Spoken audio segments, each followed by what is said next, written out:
بسم اللہ الرحمن الرحیم۔ غصہ شیطان کی طرف سے ہوتا ہے اور آقا کریم صلی اللہ علیہ وسلم نے اس کو بھی باطنی گناہوں میں سے ایک گناہ قرار دیا ہے۔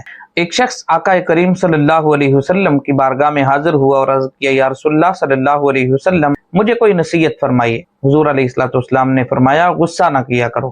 اس نے اس بات کو معمولی سمجھا اور پھر کہا، یا رسول اللہ مجھے کوئی نصیحت فرمائیے۔ حضور نے پھر دوسری مرتبہ فرمایا، غصہ نہ کیا کرو۔ تیسری مرتبہ اس نے پوچھا تو حضور نے پھر فرمایا، غصہ نہ کیا کرو۔ اس سے پتہ چلا کہ غصہ تمام بیماریوں کی جڑ ہے۔ غصے کی وجہ سے انسان بڑے گناہوں میں مبتلا ہو جاتا ہے۔ آقا کریم صلی اللہ علیہ وسلم نے فرمایا، اگر غصہ آ جائے تو فوراً اعوذ باللہ من الشیطان الرجیم پڑھ لیا کریں۔ پھر فرمایا، غصہ شیطان کی طرف سے ہے اور شیطان آگ سے بنا ہے اور آگ کو پانی سے بجھایا جاتا ہے، تو لہٰذا اگر کسی کو غصہ آئے تو وہ وضو کر لے۔ اور ایک اور روایت میں فرمایا کہ جس کو غصہ آ جائے اگر وہ کھڑا ہے تو بیٹھ جائے، بیٹھا ہے تو لیٹ جائے، یعنی اپنی نشست کو تبدیل کر لے۔ ایک روایت میں آقا کریم صلی اللہ علیہ وسلم نے فرمایا، پہلوان وہ نہیں کہ جو دوسروں کو پچھاڑ دے، بلکہ پہلوان وہ ہے جو غصے کے وقت اپنے آپ پر قابو رکھے۔ اللہ تبارک و تعالی ہمیں